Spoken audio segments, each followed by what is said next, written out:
What's up, drawing buddies?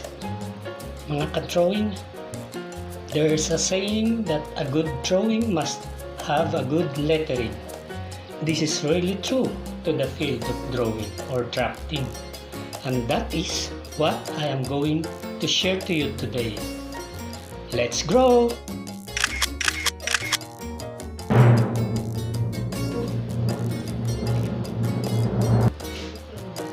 We will start with the lesson with the four styles of letters. There are generally there are four styles of letters, and they are Gothic,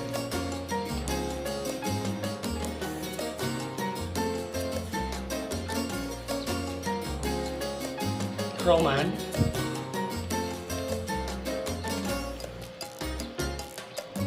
italic, and text style. Those are the four styles of letters.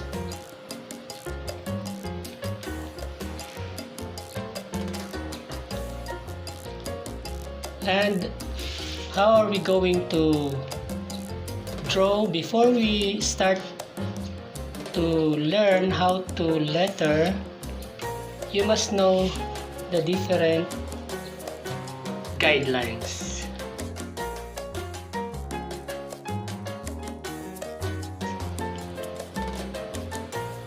A good draftsman will never letter without guidelines.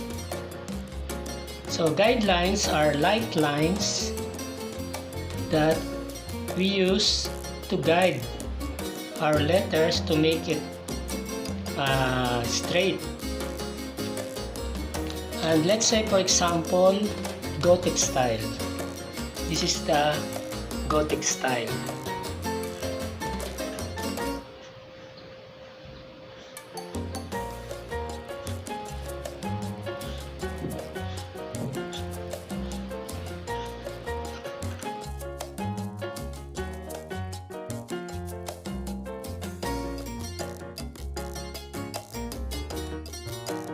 Or simply single stroke Gothic.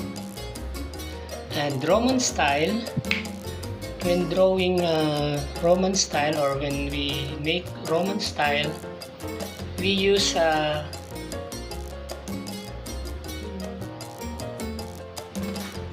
thick stroke and thin strokes. This is the example of Roman style.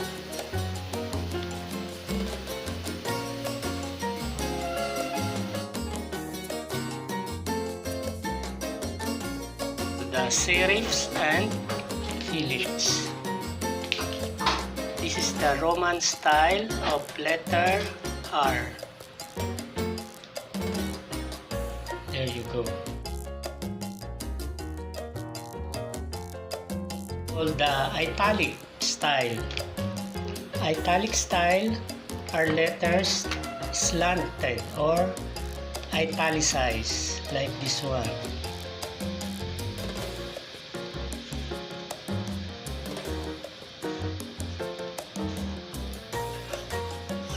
This is the example of italic or italicized style. And we text style.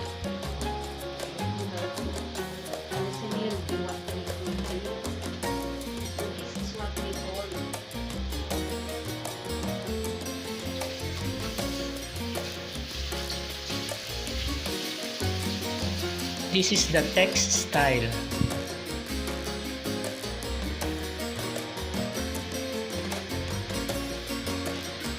That's the example. So these are the four styles that we usually use in drawing. But the most commonly used is the Gothic. So how to make Gothic style? That is the first thing that I will going to show you how to make Gothic style. because this is the most commonly used in drafting. When making guidelines, you're going to use 2 or 3 types of lines. That is, this is what we call the waistline,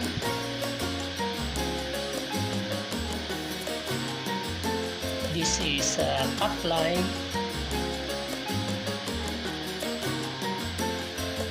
and this is the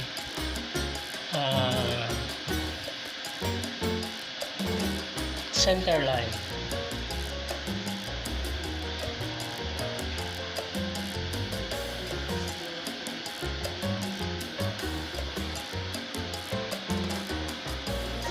And letter A is drawn with 3 strokes, 1, 2, and 3. Now you will notice that letter A, the bar of the letter A is not drawn in between the letters. It is drawn approximately 1/3 of the height of the letter. Then letter B is 1, 2, 3, 4, 5, 6. So it is drawn approximately more than half of its height, and the upper portion is much smaller than the lower portion. Then letter C is drawn like this. 1, 2, 3. This you will notice that the upper portion is smaller than the lower portion. Those are what we call the heavy or top heavy letters. Then letter D is drawn like this. So you will notice that we will use a semicircular here and a vertical line, and then small or short horizontal line. Then letter E is drawn like this, 1, 2, 3, and 4. That is how to draw letter E. Then F, 1, 2, 3. You will notice that this is much shorter than the upper portion. G is drawn with a 2-stroke or 3-stroke, 1, 2, 3. Then letter H, 1, 2, 3. I, 1, 2, 3. J, that's J. K, 1, 2, 3. Observe that the slanting or the diagonal part is located 1/3 of the height of the letter K, and this one is going up there, pointing to the corner. Then letter L, 1, 2, and then M, 1, 2, and you get the middle 3, 4. So that is how to make letter M. And then you make guideline again. When you make guideline, remember to make it light. And then draw the center line, and then letter N. 1, 2, 3. So those are the stroke of letter N. Then letter O, 1, 2. So make your letter O as circular as possible. P, 1, 2, 3, 4. So those are the stroke of letter P. Then Q, 1 and 2 and 3. You will notice that what is this? Bar or diagonal in letter Q is pointing to the center of the Q and to the side, right side of the letter Q. R, 1, 2, 3, make letter P first, then 4. The diagonal part is pointing here in the corner, and the side of the width of letter P. S, letter S is 1, make a irregular curve, and then here and here. That is letter S. T is, you can draw horizontal bar first and then vertical. U, 1, 2, 3. And letter V, 1, 2. This is just like a inverted A, but without the bar, horizontal bar. W, you know, the W is the widest letter of the alphabet. This must be drawn wider than the other letters. X, 1, 2. So you will notice that this is wider than the upper portion. Then Y, and there you go. That is letter Y. And then letter Z. So this is Z. Even it is one letter only, you will also draw a guideline. Always use guideline. And let us put N. The symbol and 1, 2. And Z. 1, 2, 3. So you will notice that the lower portions of all these letters are bigger than the upper one. That is to correct the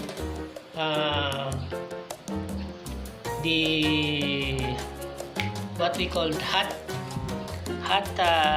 heavier letter. Okay, that is how to letter the Gothic style. And then next we have Roman style.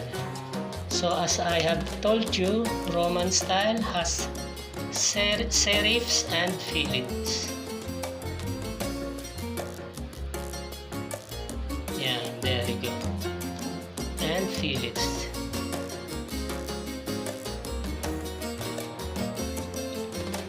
So in lettering Roman,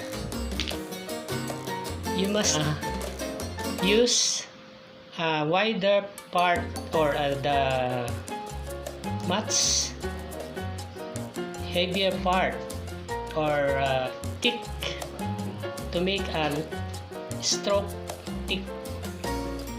So but you can all, before you draw the Roman style, will also draw the guidelines.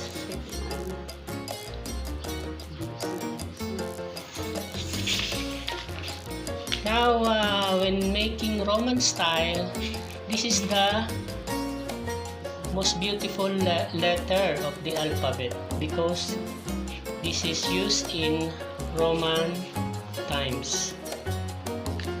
So you can make, you can use you can outline it first when you are beginning, or for beginners you have to outline first. Example, letter R.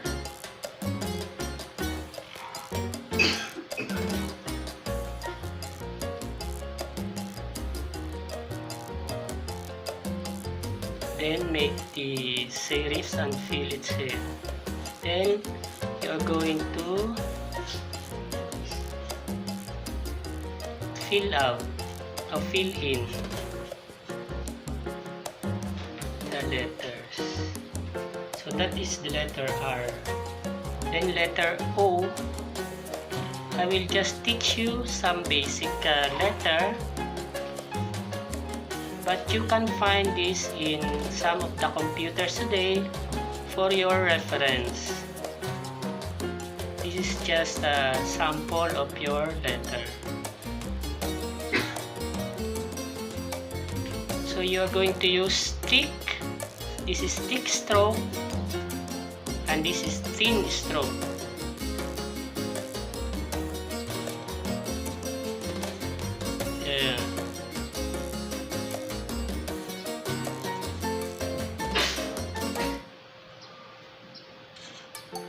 Thick and thin strokes. Then A is this. This one is letter A. Then fill it up. Then letter N.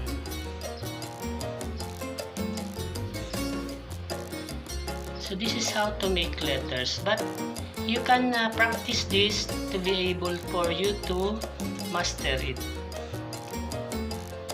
First, practice the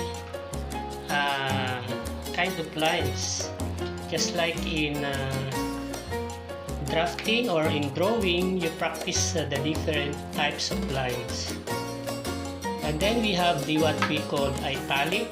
This is italic is only the difference is only it is slanted or italicized. That is the like for example, we will draw text or we will draw Gothic. This is called italic style. And then the text style. So the text style is drawn like this. 1, 2,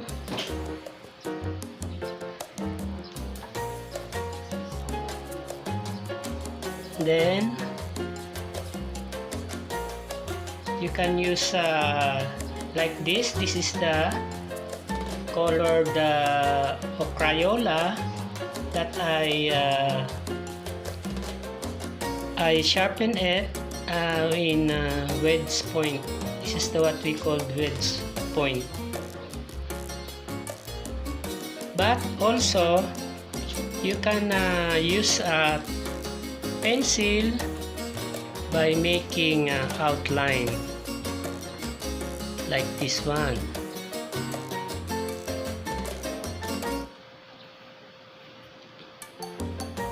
Letter L, and then you are going to fill in the letters.